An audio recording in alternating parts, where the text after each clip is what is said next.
Hi printer fans, I'm the PC Expert Amateur, and we're going to take a look at a mini thermal sticker printer from PRT or Xiamen Hanin Company Limited.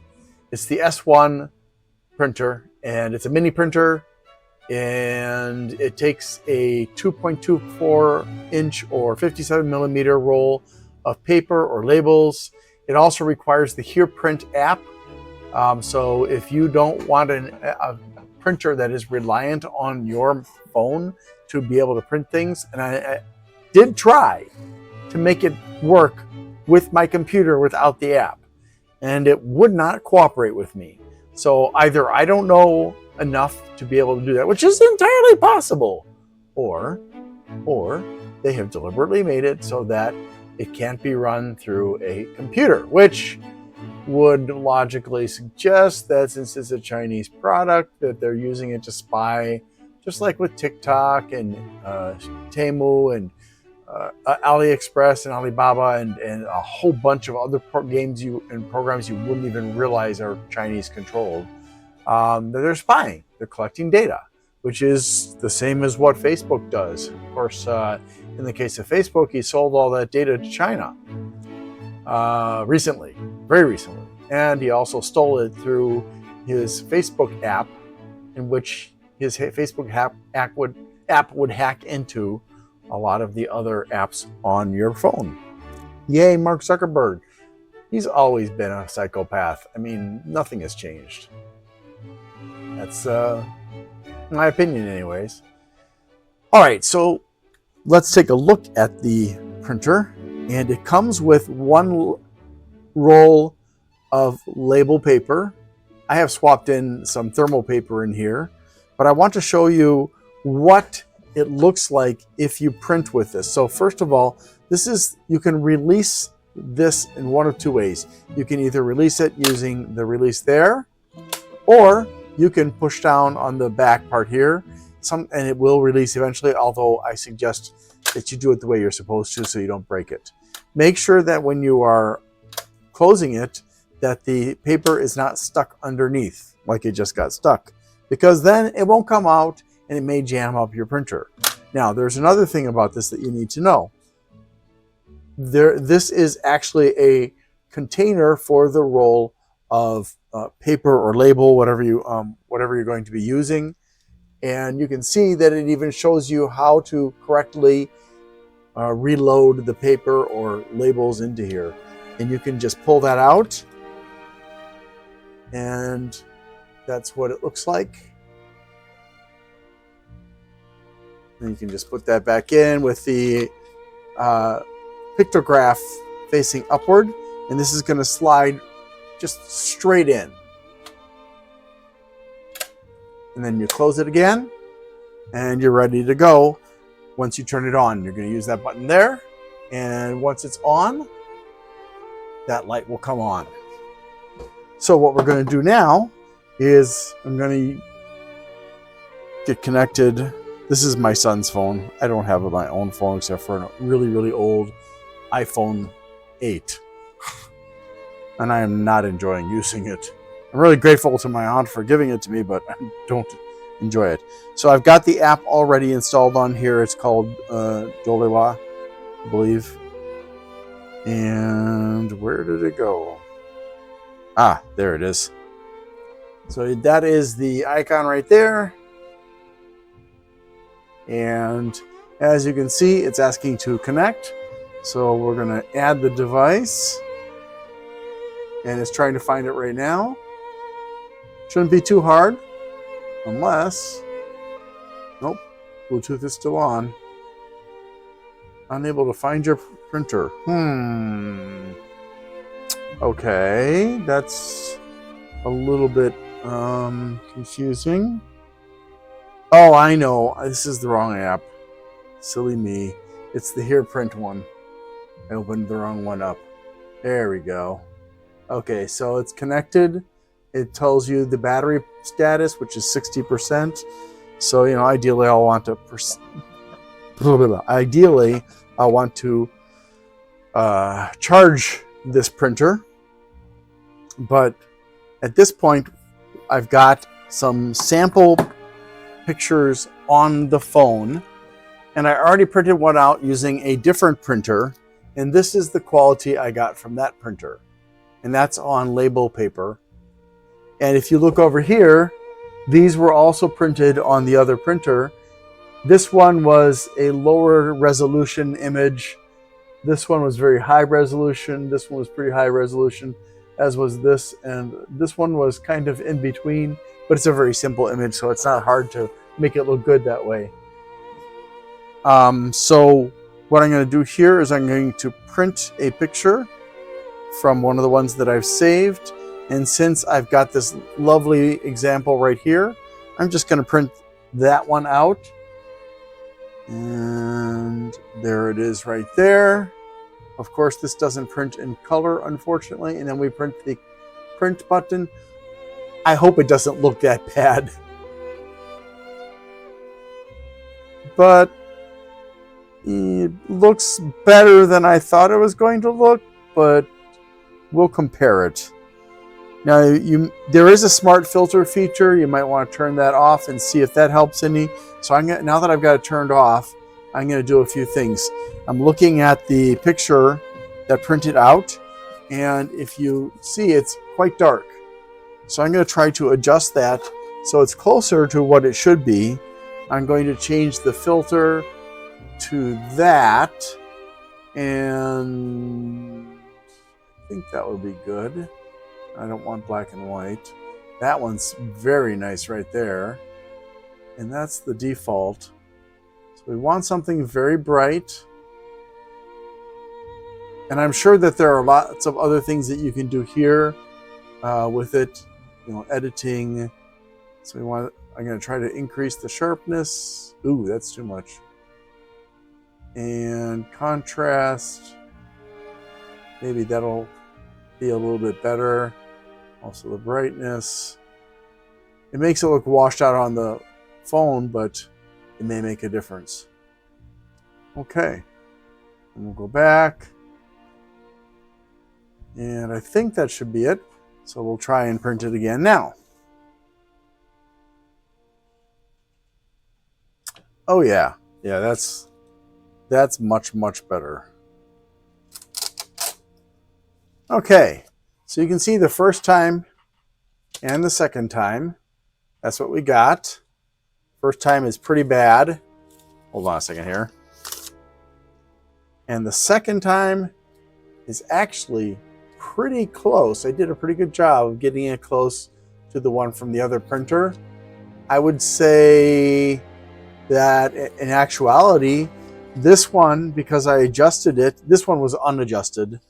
This one is actually better than this one in some ways, and not as good in other ways. It's a kind of a trade-off. I mean, you look at it, like for example, the brain has not got very much definition on this one, and in some ways, yeah, each of them has pluses and minuses. So that's what you get with that.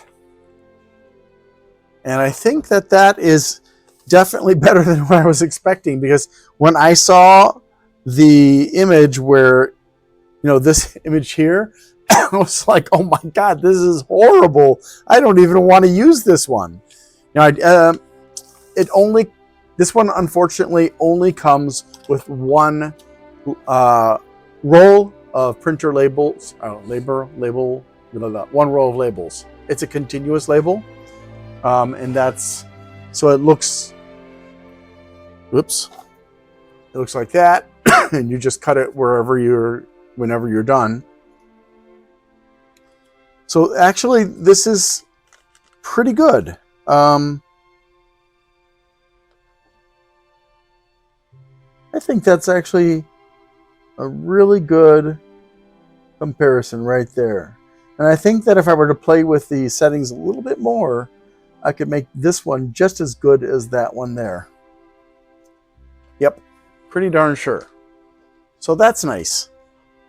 And Now, a few things about the features of this. So it is a Bluetooth connection. I don't know which version. It doesn't state that anywhere in the listing and doesn't seem to have that information, I don't think, in the instructions. The instructions, by the way, are at the very bottom. It's folded in such a way that they get stuck at the bottom. So you have to shake them out or pull them out, whichever way.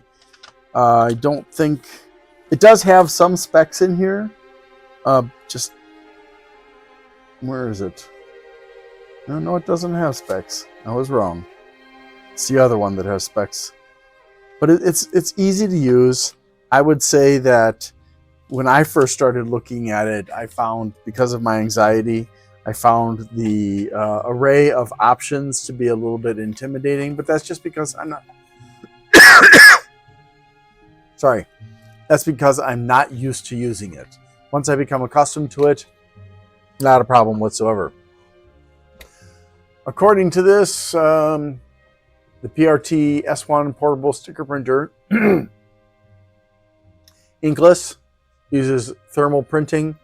One of the, I don't know if the technology has changed, but in the past, like for decades now, thermal printing has been around since the beginning of ATMs. That's what they've used. But if you have an old ATM printout, the thermal printing on it has disappeared completely. Apparently, it's a reactive chemical and it doesn't do well over time. And that's kind of irritating. Very irritating. But I guess, you know, they don't consider that people are going to need to use the receipts for a long period of time or something like that. In any event, I think that if we just go back here, we can also do splice images. So we can take, let's see, we'll take these 3 images and click sure. Oops, okay, yeah, there we go. And we're going to do borderless. And I guess we'll just do like this. So as you can see, by splicing them together, it has focused on the middle of the picture. We can do it this way or this way. It's kind of like from a photo booth, except he lost his nose. And this. So there are lots of different ways that you can have that print out. You can have a small border, you can have a middle border, you can have a large border or no border. Yeah. And then there are other things you can do. So there are templates, web page scanning, OCR, banner, file, draft box, sketchbook. So you can make your own thing, your own creation, and print that out. And then here's some more stuff for you to use as a resource. So yeah, I think this is nice.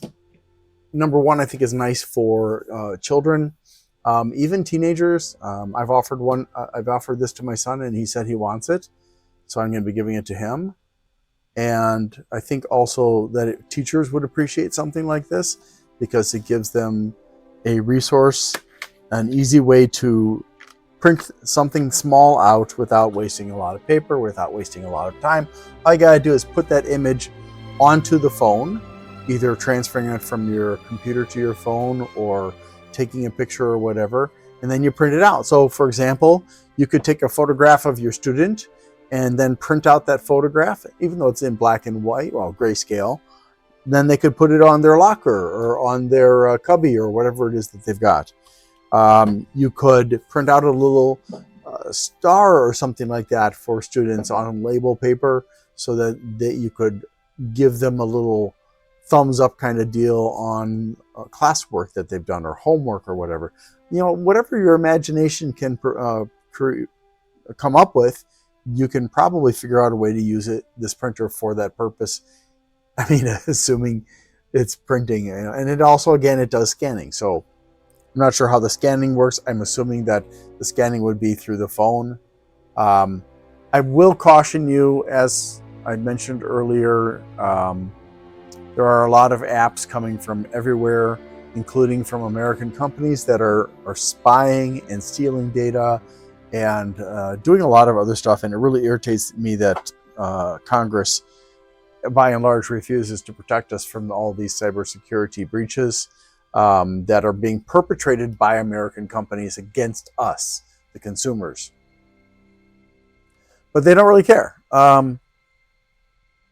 So let's see, what else? Oh, when you're loading the paper, make sure that the paper is coming out the top like this, not like that, okay?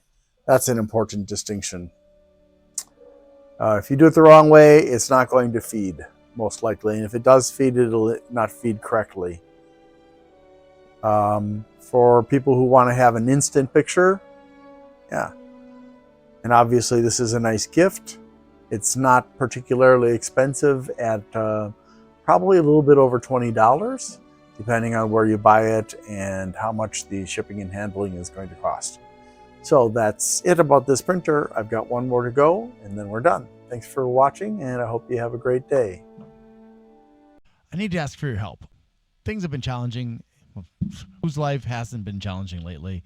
So if you can please help me out by liking, subscribing, sharing, commenting, and turning on notifications, that would be really, really super. Also, if you'd like to help me financially and you can't afford to, you can do a super thanks on my Glenn's Fast Reviews channel, or you can become a member there. Or if you prefer, you can go to patreon.com/GLENNMII and become a member there instead. Also, I'd like to give a shout out to Bleeping Computer for their support of my channel.